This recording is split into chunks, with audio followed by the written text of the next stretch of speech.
There's always room to improve. Competitions teach me that. I know Garten's famous chocolate cake is incredible, but as many home bakers noted, it still can be improved. So I investigated, tested to see if we could make it easier, cheaper, completely fail-proof, with better taste. Let's make it. Start with 340 degrees Fahrenheit. A 10 degrees lower could improve even baking and reduce risk of sinking. Prepare 2 8-inch pans as the original recipe called for, but I have opinion on this. I'll tell you later when we cut the cake. 2 minutes to heat up the coffee. Moving on to my super simple 1 bowl mixing method. Now the very first thing I noticed from Ina's recipe is the very large amount of sugar. You're too sweet for me. I have a theory of why so much sugar here. I'll explain in a little bit, but a good cocoa powder chocolate cake typically has a 1:1 sugar to flour ratio by volume. For the cocoa powder, you may use either cacao berry extra brut or Ghirardelli Majestic instead of the most expensive Verona that Ina used. You still have that similar premium result. The same for vanilla. Strong rich chocolate cake, which this one absolutely is, will overpower any extract, so don't waste money on expensive one. Now the original recipe used 2 teaspoons of baking soda, which is quite high for this amount of flour. That's why many reviewers report the cake sinking in the middle.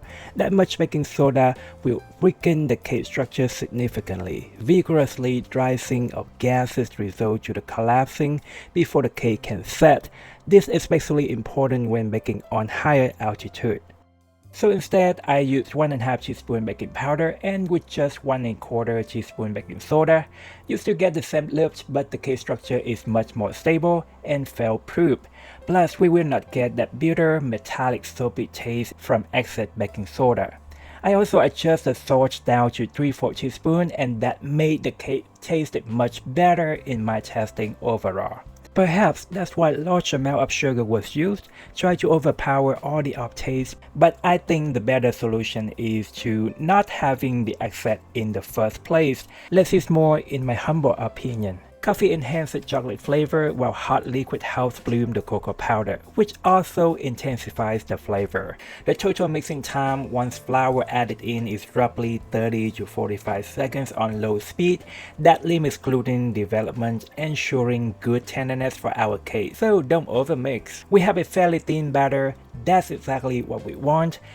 Divide the batter evenly between the pans, tap to pop large bubbles, and bake for 35 to 40 minutes until a toothpick comes out clean. This is all the changes I make in the cake batter. That fix the sinking problem, improve the taste, save on cost, and of course make the whole process simpler with my 1 bowl method. More efficient, save time, less work for better results. The cake cool to touch. Now I'm gonna trim off the domes for a more level looking cake. Here's the moment of truth. Oh, it's so beautiful. Now while the cake's cool, let's make the frosting. Instead of double boiler, I just melt the chocolate on low heat. Start to stir more frequently when the chocolate is speeding up on melting, then let it cool to room temperature. Again, I try to simplify the whole process. Start with beating 8 ounces of butter until light and creamy. Add half of the powdered sugar. I have no problem with the raw egg yolk here, so I just stick to the original, but if you don't like the idea, replace it with 2 tablespoons of heavy cream. The result will be similar. Now some bakers find the original frosting a bit strong from the coffee. In recipe testing, I found that reducing the coffee in half or even more and adding a pinch of salt actually makes the chocolate flavor taste fuller and more balanced. Add the remaining powdered sugar, dissolved coffee, melted chocolate, and beat until smooth and fluffy. Yum! These are the changes I made to the frosting. Extra chocolate makes it even better. And here a small tip from my competition experience. You want to create depth. So while I reduce the sweetness from the cake, here I increase it slightly in the frosting. That adds more layers and complexity. Our taste bud and brain loves that. Spread frosting between the layers and over the outside of the cake. Completely cool down, please. I can't help to make the frosting the cake easier. More practice, having the right tools will make you a pro. I promise. Look at that crumb, super moist, soft, stretch, you want to dig in, right? Remember I mentioned the pen size earlier? Even after trimming, the 8-inch is still a little bit too thick for the frosting, so I would recommend using 9-inch pens instead.